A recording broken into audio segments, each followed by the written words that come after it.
Good morning and welcome to the Eyes Open Network. Today is December 21st, and I want to talk to you today a little bit about World War III as it silently grows and the emotional warfare, a Trojan horse story.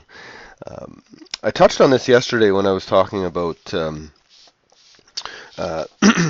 record number of non-lethal weapon purchases in Germany and record number of requests for permits and just Germans arming themselves because of the massive increase in immigrant-related crime. It just got me to thinking about the concept of the Trojan horse. And,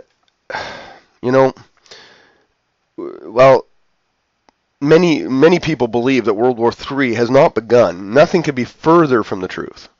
And, just a week ago in Geneva, some newly landed immigrants, Syrian refugees to be specific, were arrested after being suspected of transporting explosives in their car. The police may have foiled an ISIS chemical weapons plot here, and some of the points would include 2 men arrested in Geneva over terror threat involving explosives. Both were accused of concealing and transporting, quote, explosives and toxic gases. Geneva prosecutor said traces of explosives found in the car. Olivier Jornot said more arrests expected to be made in the coming days.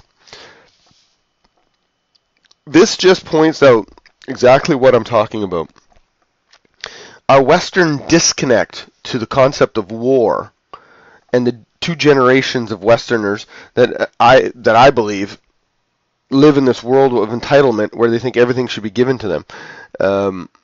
It's left our countries, our NATO countries, Canada, US, all of the European countries, in a probably more vulnerable than any other time in world history.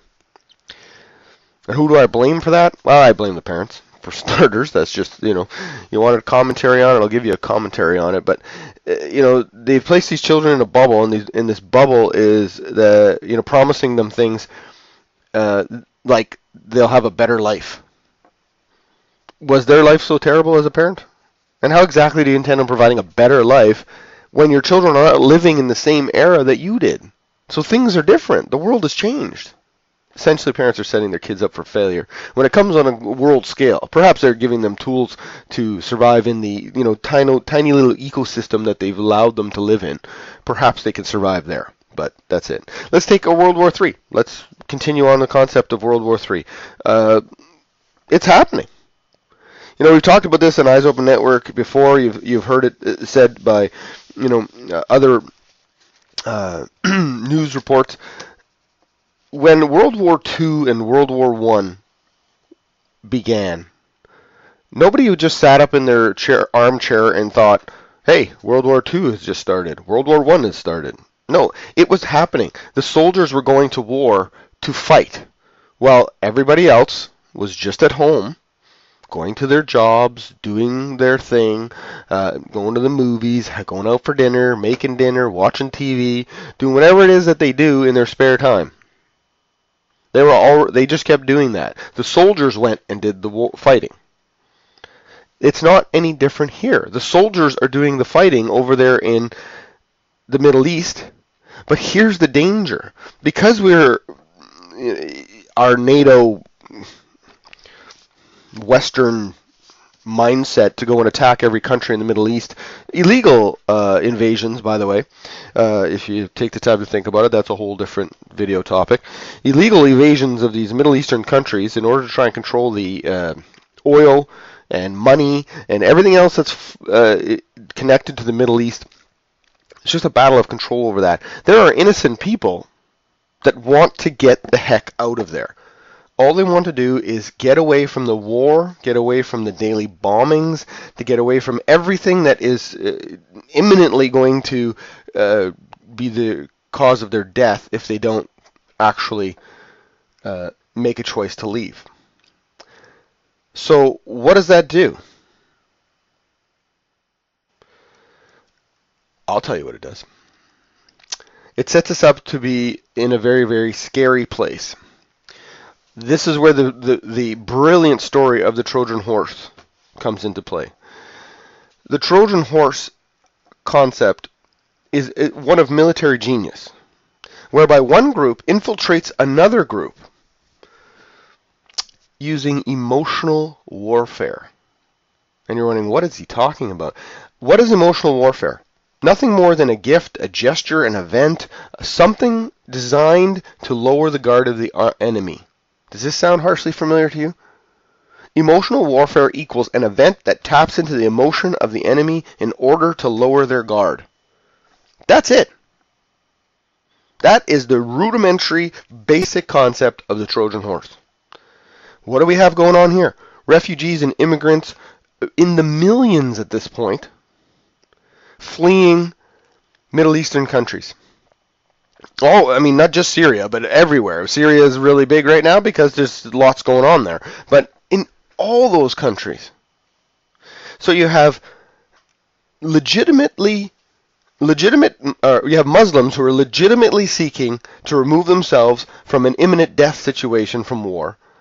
They want to make a choice to leave their home country, which isn't going to be easy, and to become part of another country.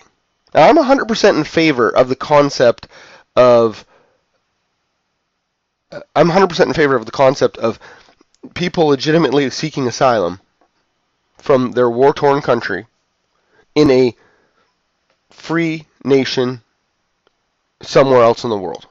100% in agreement. However, the caveat to that 100% agreement is, unless we are careful about how we screen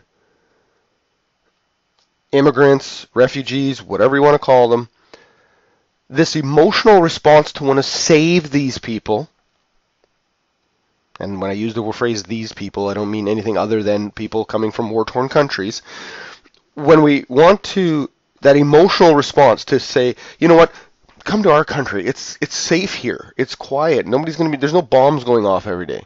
Come on down. The water's great. Come on in. That emotional response to that sets up the Trojan horse scenario in the most perfect way.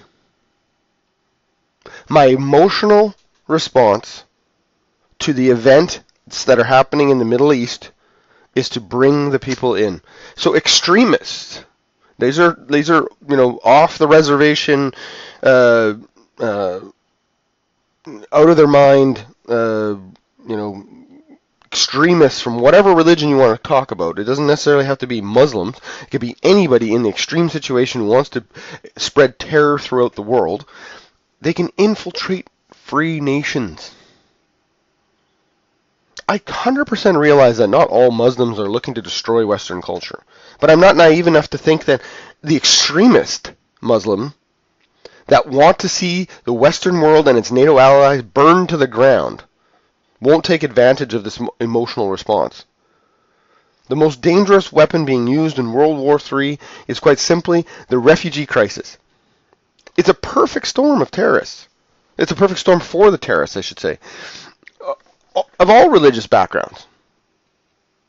Right? They can quietly and efficiently slip into the country, welcomed with open arms, and once they're there, they can set up shop, start recruiting, brainwashing, twisting the minds of otherwise non-violent immigrants or existing citizens of the country, breeding a very distinct division between people. The ones that want to be politically correct and never say anything bad about anybody else, peace, love, and all that wonderful stuff. And then the other side of that division are the people who are overly critical, basically becoming racist, because of fear and ignorance over the fact that we don't know, because there isn't proper checks and balances in place, whether or not the person that we're meeting face to face is just someone who wants to get away from the war, or someone who is looking to recruit. That's the danger. It's a recipe for civil unrest and yet another gaping chink in the armor. I'm telling you, the Trojan horse warfare, emotional warfare, is the most dangerous weapon being used in World War III right now. Millions of immigrants are legitimately fleeing their countries and regions to get away from war. In and amongst those refugees are carefully placed extreme terrorists who want to destroy countries. You can believe it or not. I can't make that decision for you. But you need to open up your eyes and think about what's going on out there. Think about what's happening. At the Eyes Open Network, we challenge you to open your eyes, spread the concept of perception and reality and figuring it out and doing some research and understanding, making a decision based on what you learn, not what you hear. Make a decision based on what you learn, not what you hear. That includes me. You're listening to me right now. I'm saying to you, listen to everyone. Believe no one, including me. Do your own research and form your own opinion. Don't allow one single individual entity control your opinion. This has been the Eyes Open Network. Leave your comments below. Share this video. Like this video. Join our channel. And stay updated with the most current Eyes Open Network topics. Take care, guys. I want to see your comments below. Let's get the conversation started. Take care. Bye now.